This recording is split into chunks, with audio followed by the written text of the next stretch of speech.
Okay, so tell me, what is ICAN and how did it get started? Yeah, ICAN is a nonprofit organization that empowers people with disabilities to get careers in their community.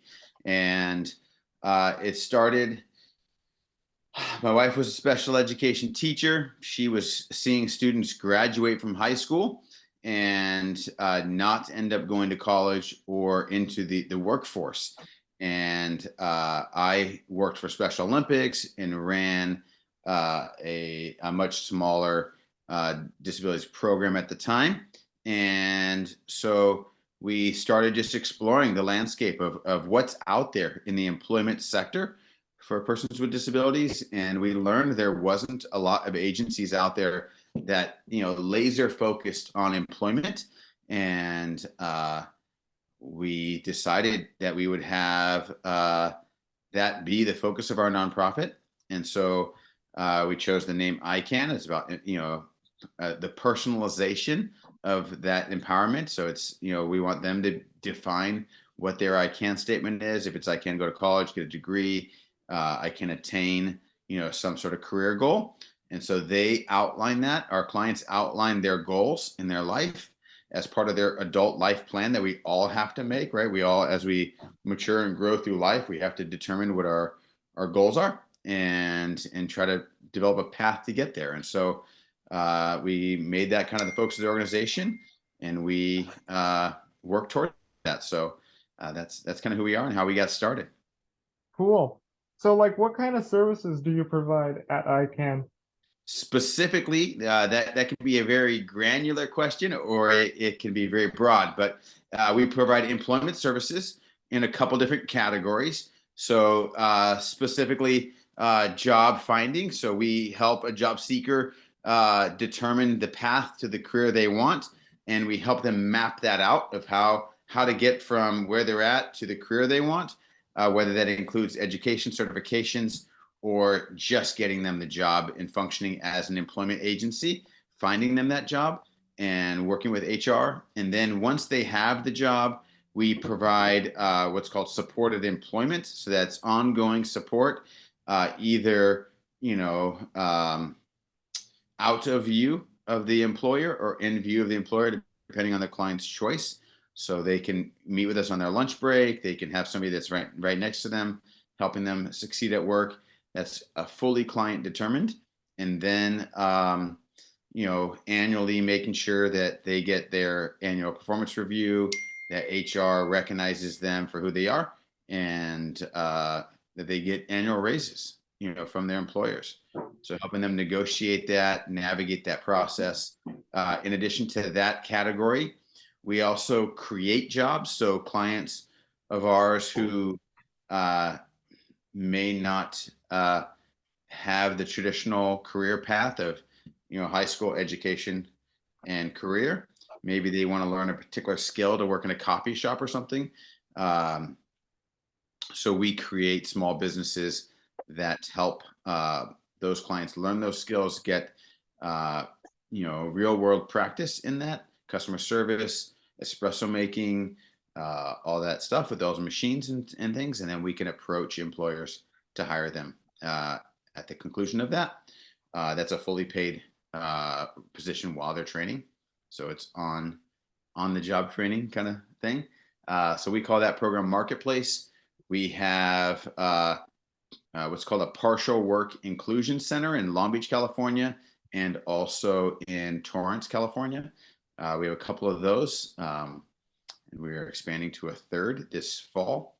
And that program is, right out of high school. It's just honing in on what those skills are that you want to attain for your career, and then specifically, receiving occupational therapy, physical therapy, mentorship support to get towards your career goal. Not everybody graduating straight out of high school is ready to go straight into work. They may want to work on a few things, on some adult skills.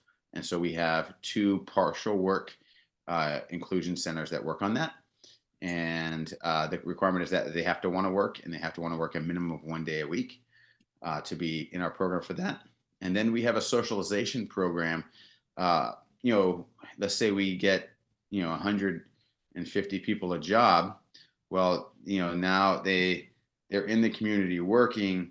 When do they have time to build friendships and socialize with those friends? And so on the weekends, we have programs that help build those authentic friendships in the community that they are, so they can meet new people, go on trips or events. This weekend, we're going to the Descanso Gardens in Pasadena. It's probably 2 hours away from where we're at, but it's a beautiful, museum quality garden, and it can be a nice trip. And some people can choose to be part of that. But if they're working in an environment that's typical, fully integrated, maybe they need some extra supports to make authentic friendship. And so we do that on the weekend to help those of our clients make those connections. So that's the totality of what we do. Cool. So like, how are you guys involved in the community? What kind of stakeholders do you partner with in your efforts? Yeah, great question. So to succeed as an employment agency, I think the largest stakeholder that you must connect with is the business community. And so the majority of our efforts are to connect with the community of employers, understanding their needs, what are their values, and how best we can fit into that in a natural way. So we go to all the Chamber of Commerce meetings. We go to business networking meetings. We attend Rotary clubs and all those types of community events. We sponsor some, and we try to make sure that not only are we there physically present at them as a nonprofit, but that we're contributing to the value. So we want to be a value add to those events. So if we have to sponsor the food for it, if we have to sponsor, giving somebody an award for their achievement in the community on the business side, so we engage in that in a B2B environment, right, business to business environment, because we think that's the most natural way that business leaders of corporations will understand and care about what we do, because we've cared about what they do. So that's some of the stakeholders that we connect with in the community, and how we outreach, I think, is what you asked. Outside of that,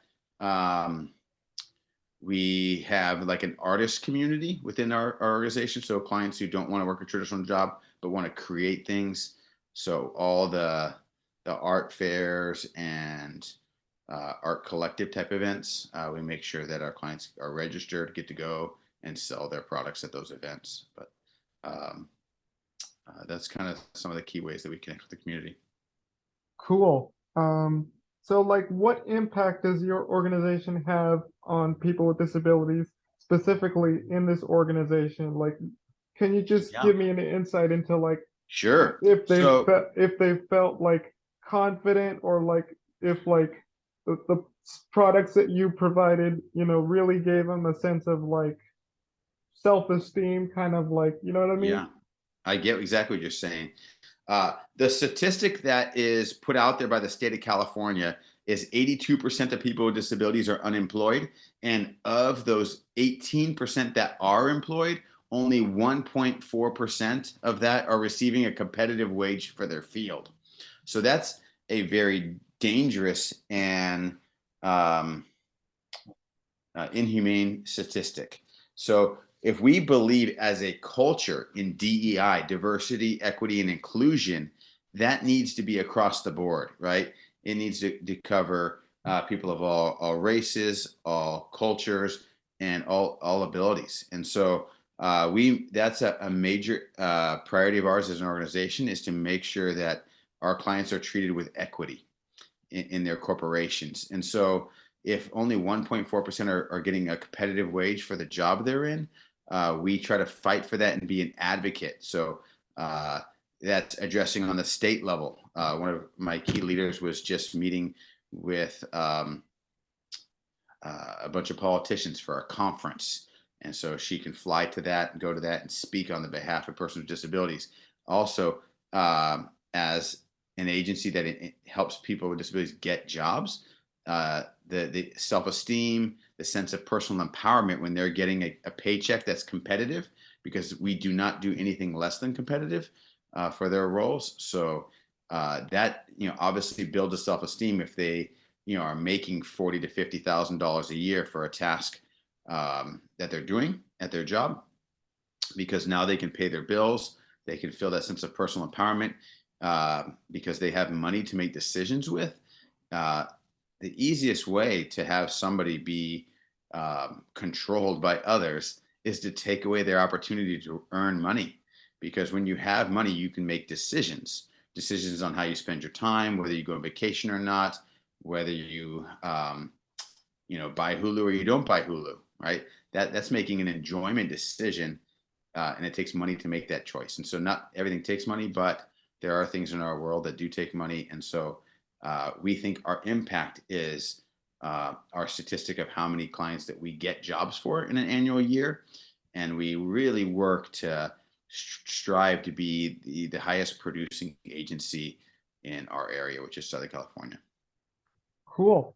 Um, if I could just like ask this question of like, because there's like stigma around disability, in our society, and it's a really kind of common issue that people with disabilities you sort of face.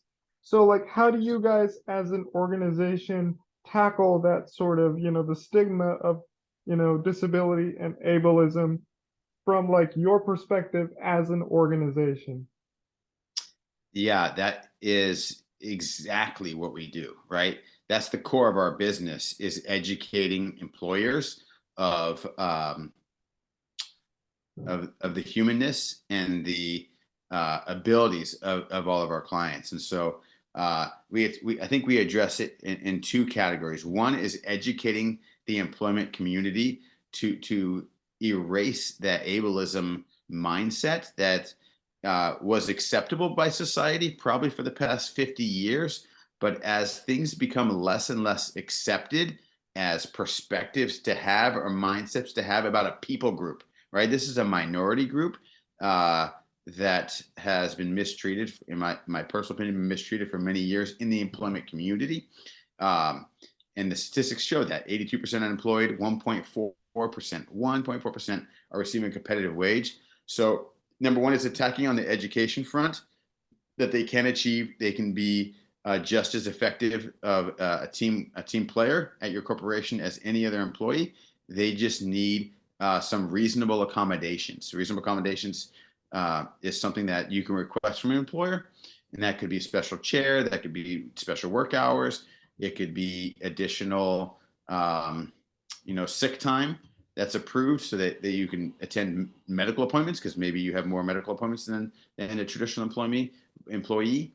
And so it's that the education on the front end, and then it's ongoing support and guidance to employers on the back end, so they don't feel that we are, they may not be the most informed employer.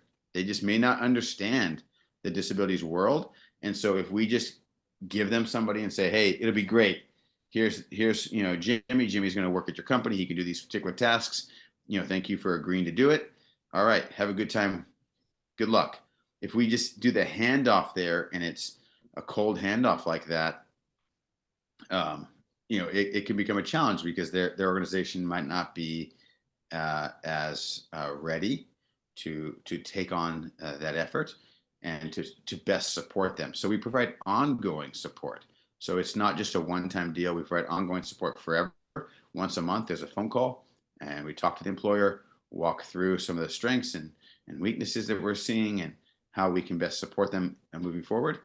And then not only the education, but also the training. So on our side, we want to make sure the clients that we are getting jobs for, that they are competent and they are physically able to do the tasks that they're assigned to do. So we have that whole partial work inclusion program is about training in specific job skills. So we identify particular industries and then work with employers to build hiring relationships, and then we back train saying we know these employers want these specific skills met, and so thus we are training in those skills, so we have the next hiring class ready for that employer when they're ready to hire, because we've been training it for 6 months, a year, prior. So that those are kind of the two sides: education and training. Cool. That's awesome. Yeah, thanks. It's not always easy though. I agree.